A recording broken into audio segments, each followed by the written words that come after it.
Dans cette vidéo, nous allons voir comment on fait la mise en évidence simple. Alors, regardons quelques exemples. Alors, ici, j'ai en fait un binôme. Alors, ce binôme, je vais regarder, je vais identifier ces termes. Alors, le premier terme du binôme, c'est 16x à la 3y. Et le deuxième terme, c'est le 12x à la 2y. Et la mise en évidence, c'est tout simplement, ça revient à chercher le plus grand diviseur commun ou ce qu'ils peuvent mettre en commun.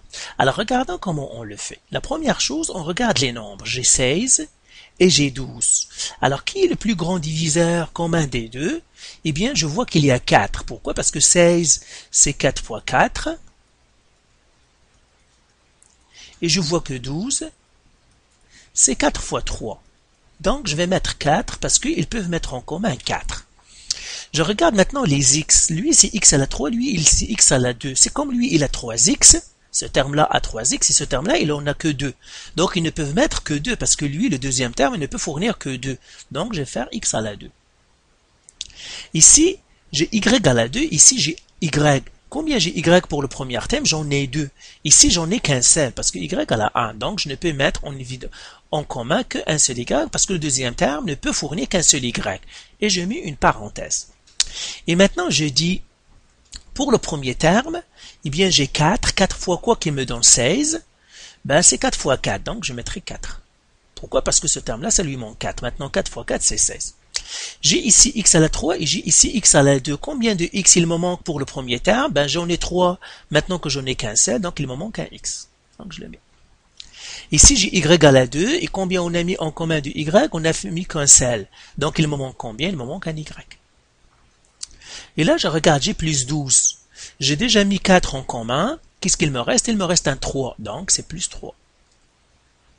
Parce que 12, c'est 4 fois 3. Je regarde les x. J'ai x à la 2, mais je l'ai déjà mis en commun, donc il ne me manque rien. J'ai y à la 1, je l'ai déjà mis en commun, il ne me manque rien. Donc, c'est ça ma mise en évidence. Ça va rester comme ça. Donc, vous voyez maintenant, le plus grand diviseur commun, c'est 4x à la 2, y. Alors, j'écris maintenant en éliminant les 1 inutile, ça me donne 4x à la 2. Y à la 1, en fait, c'est y fois 4xy plus 3. Donc, voilà mon résultat. C'est ça ma mise en évidence simple. C'est celle-là. C'est ça mon résultat. Alors, regardons maintenant un deuxième exemple. Ici, j'ai 24x à la 3y plus 12x à la 2y à la 2 moins 40x à la 2y. Là encore, je vais regarder qu'est-ce que je peux mettre en commun. Je regarde les nombres. J'ai 24, j'ai 12 et j'ai moins 40. Alors, quel est le plus grand diviseur commun? Qu'est-ce qu'ils peuvent mettre? Eh bien, en remarquant, je vois qu'il y a 4. Parce que toujours on commence par le plus petit. Le plus petit ici c'est 12, c'est 4 fois 3. Donc lui ne peut donner que 4. Lui c'est 4 fois 6. Et lui c'est 4 fois 10. Donc je vois que chacun des termes peut donner un 4. Donc je le mets 4. Je regarde les x. Lui, il peut donner combien de x? Il peut donner 3. Lui, il ne peut donner que 2. Et lui, il ne peut donner que 2. Donc, ben, on ne peut qu'accommoder ceux qui ont le moins. Donc, on ne peut mettre que x à la 2.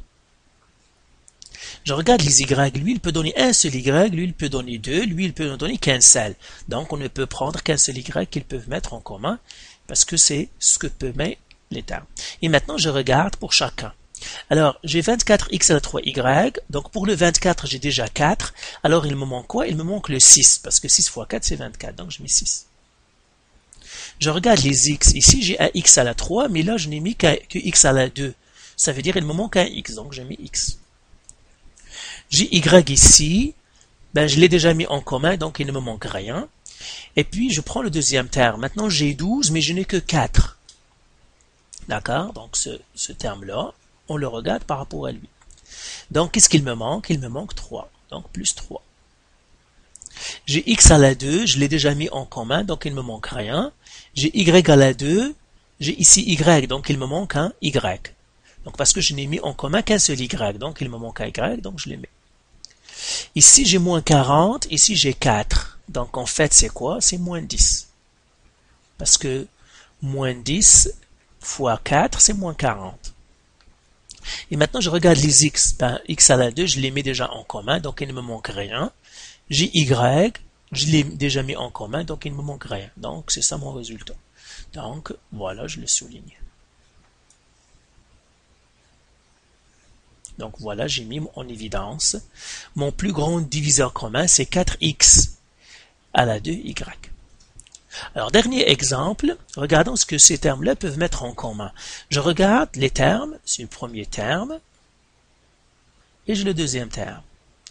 Déjà, premièrement, ils peuvent mettre un moins en commun, parce que le premier terme elle a un moins, et le deuxième terme a un moins, donc ils peuvent mettre un moins en commun, donc je le mets au moins.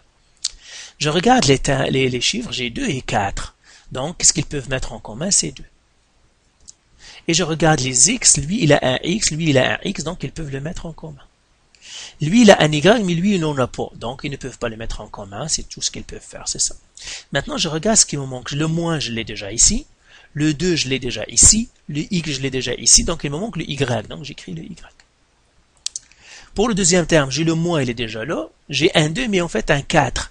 Donc, 2 fois quoi qui donne 4, c'est 2. Donc, je vais faire plus 2. Puis, le x, je l'ai déjà mis en commun. Ça va rester comme ça. Et voilà mon résultat. C'est ça la mise en évidence. Donc, je viens de mettre en évidence. Et mon plus grand diviseur commun, c'est moins 2x. Donc, voilà pour la mise en évidence simple. C'est très simple. Il suffit de regarder les termes. Qu'est-ce qu'ils peuvent mettre en commun? On regarde en premier les nombres. On regarde le plus grand diviseur commun entre ces nombres-là. Et on regarde lettre par lettre. Combien de x, par exemple, on peut mettre en commun, combien de y on peut en mettre en commun, etc., etc. Donc voilà, encore une fois, faites les exercices parce que c'est ça ce qui va vous améliorer. Faites les exercices et si vous avez des questions, donc vous pouvez toujours nous contacter.